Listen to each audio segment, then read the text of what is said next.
Hello, it's Jennifer. Today is Sunday, August 6th, and today I would like to talk about my second round of plants. But before doing that, I'd like to give an update on the mouse melon. And here it is. In the past month, I've just allowed it to grow all over the place, so it's been vining and growing wherever it pleases. And I've noticed now that it has some little fruits on it. So here they are. They're scattered all around. I can't believe how tiny the little stems the fruits hang from are. And they're cute. They look like little watermelons. So hopefully I'll be able to try these. I don't know if there's any birds or rodents or yard animals that like these little guys. But it looks like as long as you give them some place to trellis or something to trellis on, they'll just carve their own path. Looks like there are some lovely green gauge tomatoes out this morning. I don't know why they're called green gauge because they turn yellow. But on the second story here, there's a whole lot of them. So I'm going to pick some. Probably going to eat these either for breakfast or lunch today. They look great. So these are my San Marzano plants, and once again I have another plant that is not true to type. So these are coming out kind of small and round, but these are from the same seeds as these other plants here that are true to type. I put them up on 8-foot stakes, but the plants have outgrown their stakes. I don't know how tall they're going to get. I guess they'll get infinitely tall, and at some point I might have to top them. They're not taking the heat so well here at the bottom, but they're producing very well. The birds seem to like them, so when they start ripening, I end up having to put them in these bags like this to keep the birds from eating them. Looks like I have some more over here ripening, so if I have some more bags, I'll go ahead and put them over these fruits. I haven't been doing anything special to these tomatoes. They're not on a drip irrigation system either. They just get hand watered.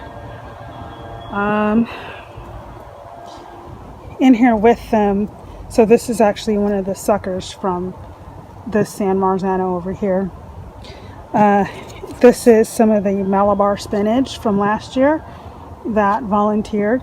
So I went ahead and put in a tomato cage and let them climb up it, and it looks like this sucker grew up it too. So and it looks like this spinach over here is going to go ahead and opportunistically climb this tomato plant. And it's all working out, so I'm fine with that. I think this is one of the tomatoes, the blue tomato. I'm not sure. We'll see as these tomatoes mature. It looks like it's actually not doing so hot in terms of flowering. So this whole cluster here is dead. That's okay, it's a small plant. So we'll see how this goes. Over here is my experiment with the 50-cent Roma seeds that I got at Home Depot. And so far, I'd say that these seeds are not very good. So the plants themselves are as old as the San Marzano I just showed. And they're miniaturized. This one has tiny fruits like grape tomatoes, and these just haven't taken off in any sort of form. So it's good to know that, you know, maybe getting cheap seeds at Home Depot is not the best thing to do. So I grew 6 of the plants, only 5 of them are alive, but I don't think I'm going to get anything viable off these plants. So this is my second round yellow pear tomato plant.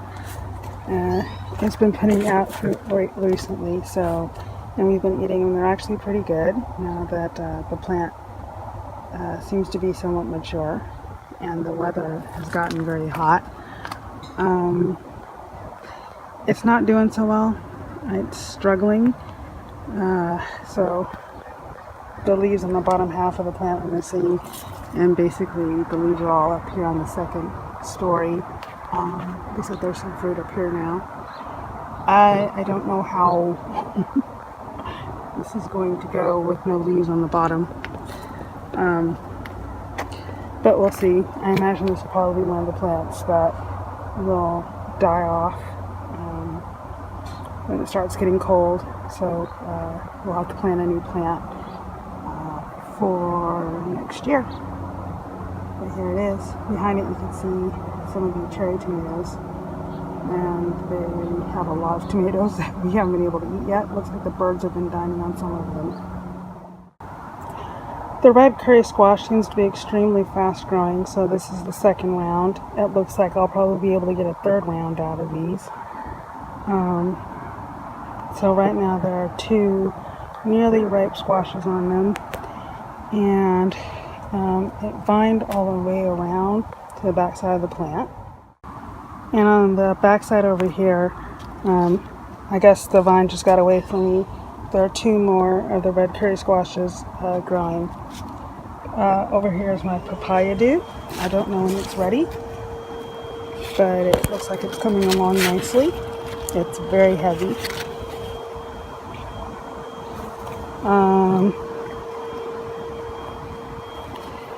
And so, yep, I think I'll get a third round out of these since they grow so quickly. It looks like about 2.5 months. You end up with some ripe fruits. So these are supposed to be pumpkin-like. So with this crop I should have enough for some pies and soup. These are the second round of peppers. They're doing pretty well so far, but I think it's only because we've been having humid weather instead of Santa Ana's, where the air gets bone dry. And then this lemon ahi is bouncing back nicely. And the same thing with whatever pepper that is. I cut it back and it appears to be bouncing back, though not very nicely, but it did regain its leaves. This is my third tried as a plant, so it's doing very well in this planter in this corner. Hopefully it stays healthy. I really want to taste one of these low heat habaneros. Also in here are some other peppers that are on the edge here. I pulled another one this morning because it didn't appear to be growing, and the branches were turning brown and it was no longer cool to touch. So there's another one back there that's just branches. That one there I did cut back and it's trying to come back. Same.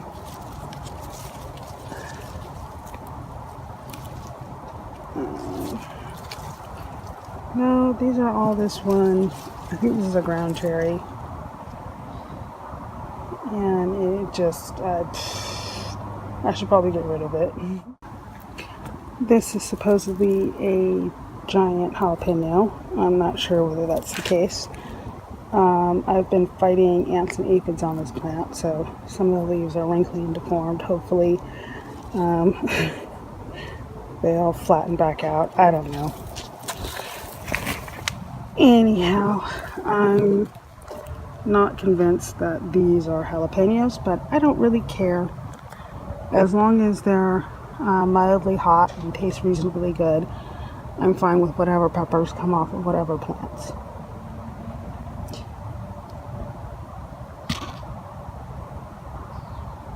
So that's this plant. It's in a 17-inch planter, and that seems to have allowed, looks like 3 plants to grow. So, oh, you little pesky ant. Oh, no, you're not, man. You flew away. So that's this plant.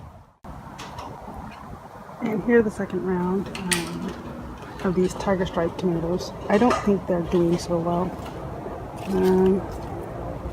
They're supposed to be a cherry type tomato, so I guess it's okay if they're small, but they just, I don't know, the plant just seems kind of anemic. And it's prone to fungus, so it grows way too many suckers, and it just gets crowded out. So I cut some of those out, but I don't know. I really don't like this plant.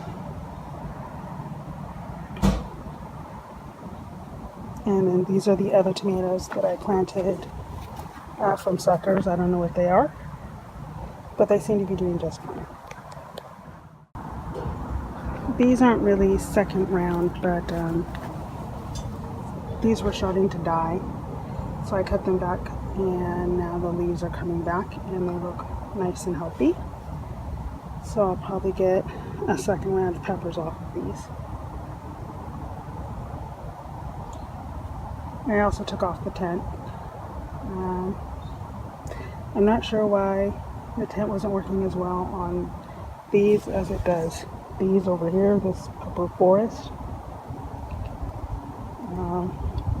I still haven't figured peppers out. They're a mystery. Oh well. And then this volunteer bean plant is doing better than any of the other bean plants over here. I don't get it, but okay.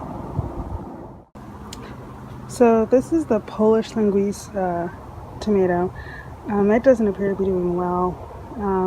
I moved it into a partially shaded area because the leaves were curling up, so I thought, well, maybe it's getting too hot. And here's some of the leaves on the ground. It just looked like heat damage, and now it looks like there's some caterpillar poos or somebody poos on here, and I can't find the caterpillar. But the fruit are not doing well. They are getting big. They're just kind of little nubs and they dry up. So I think I'm going to go ahead and get rid of this plant because I'm not sure what's wrong with it, but there's no point in growing a plant that is already starting to miniaturize out the top and is attracting bugs and is not putting out any viable looking fruit. The same is happening to these two plants here, which I believe are the super sauce hybrids from Burpee. Again, it could be, a planting problem I'm having, I'm not sure. But these do not look healthy. I've tried, again, to put them in some partial shading to see if that's why the leaves were curling. But I think it might be better off just to start again with some new plants. It may just be too hot for these big varieties here. So I see the problem here. The plant is root bound. So this tomato variety is too big to be grown in this 15-gallon pot. I'll probably have to retry the plants in ground. So that's good to know. So I'll go ahead and remove both plants, and I think I have another set of super sauce plants that I should probably remove because they're struggling as well. So this is a papaya dew. I took it off the plant today because the plant was covered in ants and aphids and the plant was dying, and it was spreading ants, aphids, and disease to my other plants. So I just went ahead and removed it. It's about this size, so for comparison to my hand. And it weighs almost 1.5 pounds. So let's cut it open, see if it's even ripe. Papaya dew is supposed to be something that's in between papaya and a cantaloupe. So let's see.